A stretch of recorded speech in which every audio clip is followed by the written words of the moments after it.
Trigonometric table बनाने जा रहे हैं। बहुत ही इंपॉर्टेंट है और बहुत ही यूज़फुल है। उसमें कुछ वैल्यूज ऐसी हैं जो बहुत फ्रीक्वेंट यूज़ होती हैं, तो वो तो हमें ज़बानी याद कर लेनी है, लेकिन हम पहले वो मालूम करेंगे, उसका तरीका सीखेंगे कि कैसे मालूम होती हैं। बाज़ औक़ात ये भी आपको सवाल आ जाता है कि जी ये ट्रिग्नोमेट्रिक जो वैल्यूज़ हैं वो मुख्तलिफ रेशोज़ की मालूम करके दें, जिसमें आपके पास आती है 30 डिग्री एंगल, 60 डिग्री और 45 डिग्री। ये बहुत इंपॉर्टेंट है, बहुत ज़्यादा यूज़ होती हैं। फिर हम उसके बाद 0 और 90 पे भी आ जाएंगे, लेकिन फिल वक्त हम बना रहे हैं 30 डिग्री, 45 डिग्री एंड 60 डिग्री। तो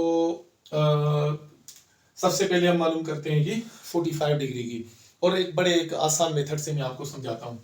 तो उसके लिए मैं बनाने जा रहा हूँ जी यहाँ पे एक यूनिट स्क्वायर यूनिट मीन हर एंगल, हर साइड इसकी एक एक है, और हर एंगल उसकी स्क्वायर की तमाम एंगल्स 90 डिग्री की होती हैं। अगर मैं यहाँ से डायगोनल बना दूँ तो ये एंगल दो इक्वल हिस्सों में तकसीम हो जाएगी। इसका मतलब ये एंगल हो जाएगी आपकी 45 डिग्री, इसी तरह ये एंगल भी आपकी 45 डिग्री की हो जाएगी। तो लेट्स से सपोज हम इसको नाम दे देते हैं ABCND। तो हमारे पास ये ट्राइंगल बन गया ABC, और इस ट्राइंगल में ये एंगल है आपकी 45 डिग्री की। तो इसमें हम ये देखते हैं कि अगर ये एंगल है हमारे पास, तो ये एडजेसेंट साइड थोड़ा सा रिकॉल करें, इसको हम क्या कहते हैं जी, इसको हम कहते हैं बेस। और जो एंगल के अपोजिट वाली साइड है, इसको हम क्या कहते हैं, तो याद आया, इसको हम कहते हैं परपेंडिकुलर। और जो 90 के अपोजिट में साइड होती है, उसको हम क्या कहते हैं जी, हिपोटेन्यूज। तो यहाँ पे हिपोटेन्यूज की लेंथ हमें पता नहीं है, तो सबसे पहले हम ये हिपोटेन्यूज की हम लेंथ मालूम करेंगे, और इसके लिए हम यूज करेंगे पाइथागोरस थ्योरम। पाइथागोरस थ्योरम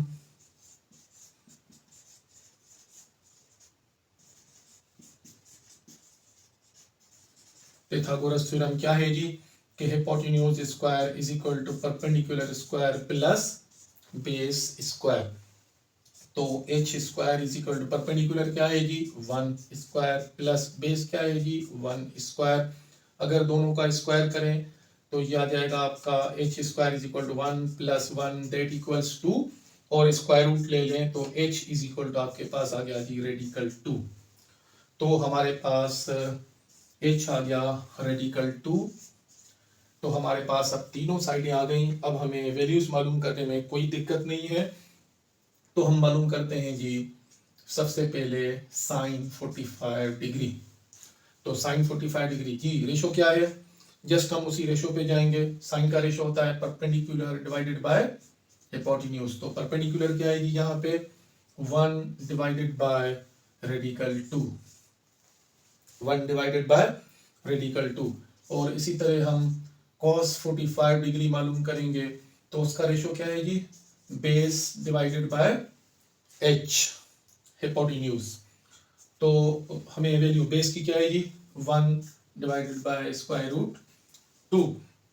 और इसी तरह अगर हम टेंजेंट 45 डिग्री मालूम करें, तो टेंजेंट का रेशो क्या होता है जी, परपेंडिकुलर डिवाइडेड बाय बेस। तो परपेंडिकुलर क्या है यहाँ पे 1 डिवाइडेड बाय बेस भी यहाँ पे 1 है, तो इसकी वैल्यू आ गई 1। तो हमारे पास साइन 45 डिग्री, cos 45 डिग्री और टेंजेंट 45 डिग्री तीनों की वैल्यूज आ गई। और अगर बाकी आप इसके तीनों इनवर्सेस मालूम करना चाहें तो बहुत ही इजी है। साइन का इनवर्स क्या होता है जी, कोसेक 45 डिग्री, जस्ट इसका उलट करेंगे तो क्या आ जाएगा जी, रेडिकल 2। और इसी तरह कॉस का अगर आप इनवर्स मालूम करेंगे तो कॉस का क्या होता है जी, second 45 degree that equal radical 2 by 1 mean radical 2। और इसी तरह हम कोटेंजेंट 45 डिग्री का मालूम करेंगे, तो 1 का अगर आप इनवर्स लेंगे तो आपके पास 1 ही आएगा। तो ये आपके पास 45 डिग्री की वैल्यूज आ गई। और इसके बाद हम मालूम करते हैं 30 डिग्री की। और 30 डिग्री के लिए हम एक इक्विलेटरल ट्राइंगल बनाएंगे और उसकी मदद से हम मालूम करेंगे। यहाँ हमने स्क्वायर बनाया, स्क्वायर की मदद से हमने 45 डिग्री के एंगल्स मालूम की, और अब हम मालूम करने जा रहे हैं 30 डिग्री। तो ये यहाँ पे हमने 45 डिग्री की एंगल्स हमने सारी की सारी मालूम कर ली। बाद में जब हम इसको समराइज करेंगे तो हम टेबल बना लेंगे। तो मैं पहले इसको मिटाता हूं और अब हम मालूम करते हैं 30 डिग्री और 60 डिग्री की। तो उसके लिए मैंने आपको बताया कि मैं एक नया मेथड यूज कर रहा हूँ, बहुत इजी है कि हम इसमें इक्विलेटरल ट्राइंगल बना रहे हैं जी। इक्विलेटरल ट्राइंगल की मेरे ख्याल में आपको डेफिनेशन अच्छी तरह मालूम होगी, बहुत इजी है। Equilateral triangle, all three angles of the triangle equal, equilateral. और किसी भी ट्राइंगल की इंटीरियर एंगल्स होती हैं 180 के बराबर और इक्विलेटरल में तीनों इक्वल होती हैं। इसका मतलब है कि हर एंगल होती है 60 डिग्री की, हर एंगल होती है 60 डिग्री की। बिल्कुल उसी तरह जैसे हमने पिछले में स्क्वायर को हमने एक डायगोनल लगाया था, यानी हमने उसको हाफ कर लिया था। यहां भी मैं इसको हाफ करने जा रहा हूं। वहां मैंने डायगोनल बनाया था, यहां डायगोनल तो नहीं बनता लेकिन मैं एक एंगल को हाफ करने जा रहा हूं। तो यहां देखिए मैं इस एंगल को हाफ कर रहा हूं जी। तो इस एंगल को हाफ किया तो ये सामने वाली जो साइडें हैं, इसकी साइड है वो भी हाफ हाफ हो जाएगी। और इस इक्विलेटरल ट्राइंगल में हम हर साइड बनाएंगे दो दो की, ठीक है। और जब हमने ये एंगल जो है हाफ कर ली तो अब आपकी हर एंगल बन गई 30 डिग्री की, 30 डिग्री एंड 30 डिग्री। और ये साइड भी आपकी 1 और 1 हो गई। तो ये जी हमारे पास ट्राइंगल बन गया जी ए बी एंड सी, और यहाँ पे हम नाम दे देते हैं जी डी। तो हमारे पास जो ट्राइंगल है, आप कोई भी ले लें, आप ये ट्राइंगल ले लें या ये ट्राइंगल ले लें, क्योंकि ये ऐसे स्टार्ट होता है तो हम यहाँ से लेते हैं जी कि ये मेरा ट्राइंगल है और इसमें मेरे पास ये एंगल है 60 डिग्री की, और इस एंगल में ये मेरे पास तीन साइडें हैं जी। ये इसकी एडजेसेंट साइड है, मीन बेस है, ये इसकी अपोजिट साइड है, मीन परपेंडिकुलर है, और ये 90 डिग्री के सामने वाली एंगल है हाइपोटेन्यूज। तो आइए हम ये मालूम कर लेते हैं। यहां भी हमें एक दफा फिर पिथागोरस थ्योरम यूज करना पड़ेगा। तो पिथागोरस थ्योरम जी क्या है? पिथागोरस थ्योरम, तो यहाँ पे हम फिर दोबारा पिथागोरस थ्योरम यूज करेंगे। तो पिथागोरस थ्योरम क्या है जी? हमें पता है कि H square is equal to P square plus B square. तो एच स्क्वायर, एच क्या है जी इसमें? 2 का square is equal to perpendicular क्या है पता नहीं है, और परपेंडिकुलर हमने रखा है जी सी डी। तो सी डी का स्क्वायर प्लस बेस कितना है जी? 1 का स्क्वायर। तो यहाँ 2 का स्क्वायर कर लें, 4 is equal to C D square plus 1 का स्क्वायर 1। 1 को इस तरफ ले आइए तो ये आपका हो जाएगा जी 4 minus 1 is equal to C D का स्क्वायर, और 4 में से 1 निकालें तो 3 is equal to C D square. और अगर हम इसका स्क्वायर रूट ले लें तो हमारे पास जवाब आ जाएगा C D is equal to radical 3। तो अब हमारे लिए बहुत आसान हो गया क्योंकि हमारे पास तीनों साइडें आ गई। ये साइड हमारे पास आ गई रेडिकल 3, मीन परपेंडिकुलर आ गया हमारे पास रेडिकल 3। तो अब हम बाकी जो दो हैं हमारे पास 30 डिग्री और 60 डिग्री, इसी ट्राइंगल से हम दोनों चीजें मालूम कर लेंगे। तो मैं पहले बनाने जा रहा हूं जी, आपके पास जैसे आपकी मर्जी, हम 30 भी ले सकते हैं और अगर हम चाहें तो 60 भी ले सकते हैं। चलिए मैं यहाँ पे पहले 60 ले लेता हूँ, क्योंकि ये हमारे पास आमतौर पर जब ट्राइंगल पढ़ते हैं तो हम यही एंगल लिया करते थे। तो मैं ले लेता हूँ जी अब साइन 60 डिग्री। तो साइन का रेशो क्या होता है जी? Perpendicular divided by hypotenuse. Perpendicular क्या है जी? Radical 3 divided by 2 hypotenuse. Okay जी, ये साइन 60 हो गया। उसके बाद हम मालूम करेंगे जी कॉस 60 डिग्री। कॉस क्या होता है जी आपके पास?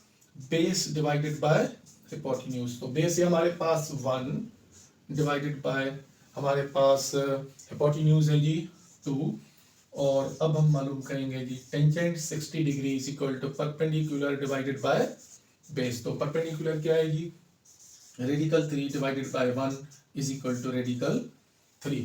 तो ये तीनों चीजें हमारे पास आ गई, तीनों वैल्यूज आ गई। तीन इसकी उलट हैं, वो जैसे मैंने पिछले में आपको बताया, आप इसके रेसिप्रोकल्स लेकर आप कोसेक, सेक और कोटेंजेंट की वैल्यूज मालूम कर सकते हैं। आइए अब हम लेते हैं जी 30 डिग्री की वैल्यूज। तो 30 डिग्री की वैल्यूज के लिए हमारी साइडों की कि जो नाम है वो चेंज होंगे जस्ट। अगर मैं ये एंगल लेता हूं तो इस एंगल की जो एडजेसेंट साइड है वो ये बनेगी और इसको हम कहेंगे बेस। तो यहां पे हमारे पास जो बेस बनेगा वो हो जाएगा आपका रेडिकल 3 और आपके पास परपेंडिकुलर हो जाएगा आपके पास 1 और हिपोटेन्यूज तो सेम ही रहेगा क्योंकि हिपोटेन्यूज हमेशा 90 डिग्री के सामने होता है, तो हिपोटेन्यूज आपका 2 ही रहेगा। तो आइए अब हम मालूम करते हैं जी साइन 30 डिग्री। तो साइन 30 डिग्री का रेशो क्या होता है जी? Perpendicular divided by hypotenuse. अब बताइए जी परपेंडिकुलर क्या है जी? 1 डिवाइडेड बाय हिपोटेन्यूज है 2, तो 1 डिवाइडेड बाय 2।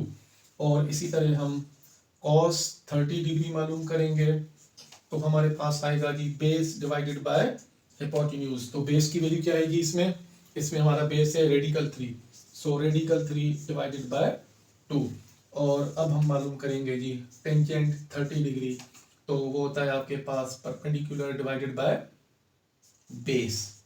तो यहाँ पे ये एंगल है तो ये परपेंडिकुलर होगा, तो 1 और ये इसकी एडजेसेंट साइड है, मीन बेस है, तो बेस हो गया आपका रेडिकल 3। तो ये भी तीनों वैल्यूज आपके पास आ गई। तो ये 30 डिग्री की वैल्यूज और 45 की हम पहले मालूम कर चुके और मेरे ख्याल में आसान थी। अगर मैं चाहूँ तो यहाँ पे मैं लिख सकता हूँ। तो हमने साइन 45 डिग्री मालूम की थी, तो मेरे ख्याल में इसकी वैल्यू आई थी 1 बाय रेडिकल 2। और जब हमने कॉस 45 डिग्री वैल्यू मालूम की थी वो भी आई थी 1 रेडिकल 2। और जब हमने टेंजेंट 45 डिग्री मालूम की थी तो हमारे पास वैल्यू आई थी 1। तो हमारे पास सारी की सारी वैल्यूज आ गई 30 डिग्री, 60 डिग्री एंड 45 डिग्री। तो आइए अब हम इसका टेबल बना लेते हैं जी। तो टेबल इसका बड़ा आसान है, मेरे ख्याल में आपको याद रहेगा कैसे हमने ये वैल्यूज जो है वो हमने मालूम की है। तो सबसे पहले हमने बड़ी आसानी के साथ एक हमने स्क्वायर बनाया था जिसकी हर साइड 1 यूनिट थी। और जब हमने 60 और 30 की मालूम की तो हमने एक इक्विलेटरल ट्रायंगल बनाया था, या जिसको आप कहें कि हमने ऐसा ट्रायंगल बनाया जिसकी तीनों एंगल्स एक जितनी हैं, और उसको हमने यहाँ से एक परपेंडिकुलर बाइसेक्टर बनाया और हमने इसकी वैल्यूज मालूम कर ली, सारी हमारे पास हैं। तो आइए अब हम इसकी टेबल बनाते हैं। तो हमारे पास टेबल बनेगी जी, यहाँ पे हम रेशियो लिखेंगे और रेशियो हमारे पास है जी साइन, फिर उसके बाद है जी कॉस और उसके बाद है जी हमारे पास टेंजेंट। और यहाँ पे हमारे पास आएगा जी 30 डिग्री, फिर उसके बाद 45 डिग्री और उसके बाद हमारे पास आएगी जी 60 डिग्री। तो हमने देखा साइन 30 डिग्री, तो जी साइन 30 डिग्री की वैल्यू क्या आई है जी 1 डिवाइडेड बाय 2। और फिर हमने देखा कॉस 45 डिग्री की, कॉस 30 डिग्री की वैल्यू रेडिकल 3 बाय 2। और टेंजेंट 45 डिग्री की वैल्यू, टेंजेंट 30 डिग्री की वैल्यू आई हमारे पास 1 ओवर रेडिकल 3। आइए 45 डिग्री की वैल्यूज देखते हैं। तो sine 45 degree 1 divided by radical 2 और इसी तरह cos 45 की 1 डिवाइडेड बाय रेडिकल 2 और टेंजेंट 45 की हमारे पास आई थी 1। और अब आइए 60 डिग्री पे, तो 60 डिग्री पे हमारे पास साइन की वैल्यू आई है रेडिकल 3 बाय 2 और cos 60 डिग्री की आई है 1 बाय 2 और टेंजेंट 60 डिग्री की आई है हमारे पास रेडिकल 3। तो ये हमारे पास टेबल मुकम्मल हुई। और ये टेबल अगर आप थोड़ा सा इस पे गौर करें तो इसको याद करना भी बहुत आसान है। देखें जो 30 साइन 30 डिग्री की वैल्यू है वही आपकी cos 60 डिग्री की वैल्यू है, और जो आपकी cos 30 डिग्री की वैल्यू है वही आपकी साइन 60 डिग्री की वैल्यू है। एक दूसरे को ये रिप्लेस कर रही हैं वैल्यूज, और 45 की दोनों की सेम वैल्यू है।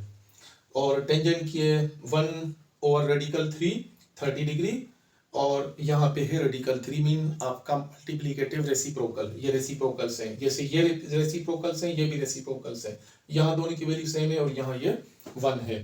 तो ये बहुत ही ज़्यादा वास्टली यूज होती हैं, तो आप ज़रा इनको ज़बानी याद कर लीजिएगा। एक छोटा सा हमने टेबल बनाया है, आगे जाके हमें एक तो इसको हम और बढ़ाएंगे, यानी ये एंगल्स हमारी 0 से शुरू होंगी और 360 डिग्री तक जाएंगी, वो भी हम टेबल देख लेंगे। और मेरे ख्याल में कैलकुलेटर अगर आपको अलाउ होगा तो कैलकुलेटर से तो सारी की सारी वैल्यूज़ मालूम हो जाती हैं, लेकिन ये बहुत ज़्यादा इस्तेमाल में आती हैं, इन पर आपने फोकस करना है, ज़बानी याद कर लेना है आपने। साइन 30 1/2 यहाँ से स्टार्ट होता है जी, ये 1/2 और यही कॉस की, कॉस 30 की रेडिकल 3/2, देखें ये 60 की साइन की, 45 दोनों की सेम है, 1/2 1/2 और टेंजेंट है 1/3 और 60 की है जी रेडिकल 3। तो आज यहाँ तक, फिर हम इंशाल्लाह नए टॉपिक के साथ आपके साथ में मिलूंगा, तब तक खुदा हाफिज़, अस्सलाम वालेकुम।